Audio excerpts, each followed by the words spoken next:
우리가 매일 지나치는 도서관, 소방서 같은 건물들 있잖아요. 이게 그냥 뚝딱 지어지는 게 아니거든요. 사실은요, 하나의 아이디어가 진짜 복잡하고 꼼꼼한 과정을 거쳐서 우리 눈앞에 멋진 공간으로 탄생하는 건데, 오늘 그 놀라운 여정을 한번 제대로 파헤쳐 보겠습니다. 네, 이 문장 그냥 나온 말이 아닙니다. 경기도 건설본부의 공식 매뉴얼, 그러니까 공공건물을 어떻게 지을지 정해놓은 약속 같은 책의 맨 앞부분에 딱 실려 있는 내용이에요. 무슨 뜻이냐면요, 그냥 건물 짓는 기술만 얘기하는 게 아니라 이 건물로 우리 모두의 삶을 더 좋게 만들겠다는 아주 중요한 약속, 그런 철학이 담겨 있다는 거죠. 그럼 도대체 어떻게 이런 멋진 비전을 우리가 매일 쓰는 도서관, 소방서, 병원으로 현실에 만들어내는 걸까요? 바로 그 답을 찾으러 지금부터 이 공식 문서를 한번 제대로 뜯어보겠습니다. 이게 생각보다 훨씬 복잡하고 또 되게 재밌어요. 자, 이 매뉴얼이요, 그냥 이렇게 지으세요 하는 단순한 설명서가 절대 아닙니다. 생각해보세요. 기후변화는 점점 심각해지고 건설 과정은 또 얼마나 복잡해요. 이런 시대적 과제들에 대해서 경기도가 우리는 이렇게 해결하겠습니다 하고 내놓은 아주 구체적인 답변지 같은 거라고 보시면 됩니다. 보세요. 아이디어 하나가 실제 건물이 되기까지 정말 촘촘하죠? 무려 6단계나 거쳐요. 여기서 중요한 건 그냥 짓고 끝 이게 아니라는 거예요. 맨 처음에 아이디어를 내는 기획 단계에서부터 시작해서 다 짓고 나서 생길 수 있는 문제까지 책임지는 하자 관리까지 모든 게 하나로 쭉 이어져 있는 거죠. 진짜 살아있는 생물처럼요. 그러니까 우리가 흔히 생각하는 공사 시작 하면서 첫 삽을 뜨잖아요. 그보다 훨씬 전부터 시작되는 이야기가 있어요. 이 프로젝트가 진짜 꼭 필요한지, 그리고 실제로 지을 수는 있는 건지, 이걸 증명하기 위해서 아주 중요한 관문들을 여러 개 통과해야만 합니다. 여기서 진짜 중요한 포인트가 나와요. 표를 보시면 사업비가 커질수록 더 상급기관이 검토를 하죠.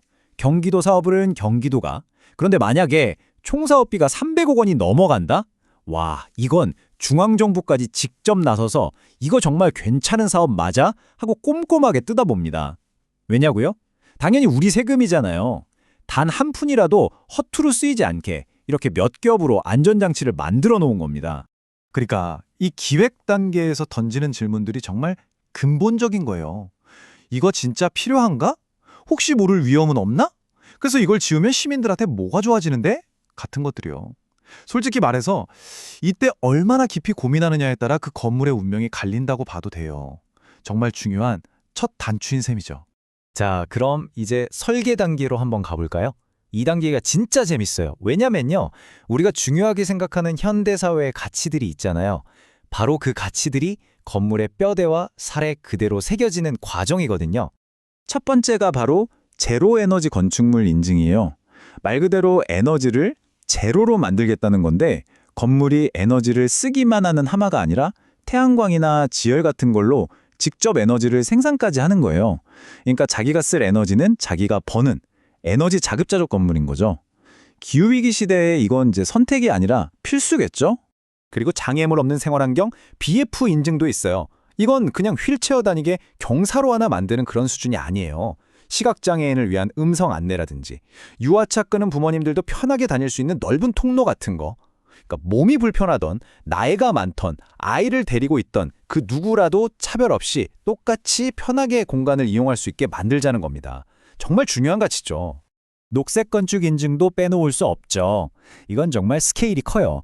건물이 지어질 때부터 우리가 사용하는 동안, 그리고 나중에 철거될 때까지 그야말로 건물의 A to Z 전 생애에 걸쳐서 환경에 얼마나 착한지를 따져보는 거예요.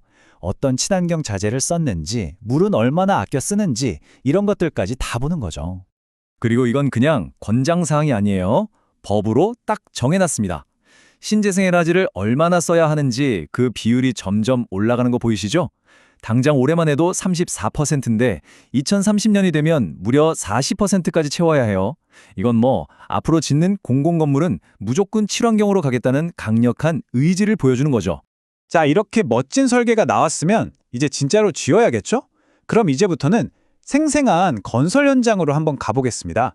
과연 이 매뉴얼이 실제 현장에서 벌어지는 아주 현실적인 문제들을 어떻게 해결하고 있는지 한번 보시죠.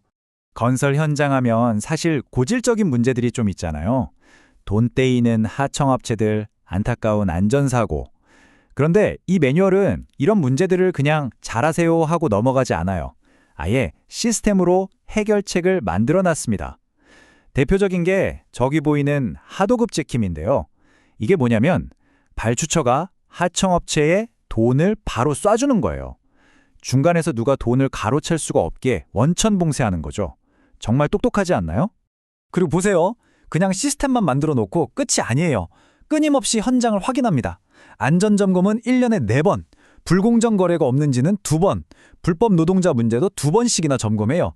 특히 공사가 절반쯤 진행됐을 때는 외부 전문가까지 불러서 같이 품질을 꼼꼼하게 봅니다. 이건 뭐 서류상으로만 관리하는 게 아니라 2발로 직접 뛰면서 안전, 공정, 품질 3마리 토끼를 다 잡겠다는 거죠. 자, 드디어 건물이 다 지어졌습니다. 이제 준공식하고 리본 커팅하면 끝일까요? 천만에요. 진짜 중요한 건 이제부터 시작될 수도 있습니다. 이 건물이 오랫동안 제 역할을 다하면서 공공의 가치를 실현하게 만드는 마지막 단계들이 남아있거든요. 153. 갑자기 웬 숫자냐고요? 이게 바로 1999년부터 지금까지 우리가 살펴본 이 깐깐하고 꼼꼼한 기준을 통과해서 경기도에 지어진 공공시설의 숫자입니다. 무려 153개. 우리가 가는 소방서, 미술관, 병원, 도서관, 이 모든 공간들이 바로 이런 과정을 거쳐 우리 곁에 있게 된 겁니다. 그런데 여기서 마지막으로 한번 생각해 볼 게 있어요. 이 매뉴얼은 분명 완벽한 건물을 짓기 위한 청사진입니다. 하지만 아무리 잘 지은 건물이라도 그 안을 채우는 건 결국 사람들이잖아요. 이 훌륭하게 지어진 공간이 어떻게 하면 정말로 지역사회의 신장처럼 뛰는 살아있는 공간이 될 수 있을까요? 어쩌면 그 답은 이 매뉴얼 다음 페이지에 우리가 직접 써내려가야 하는 건지도 모르겠습니다.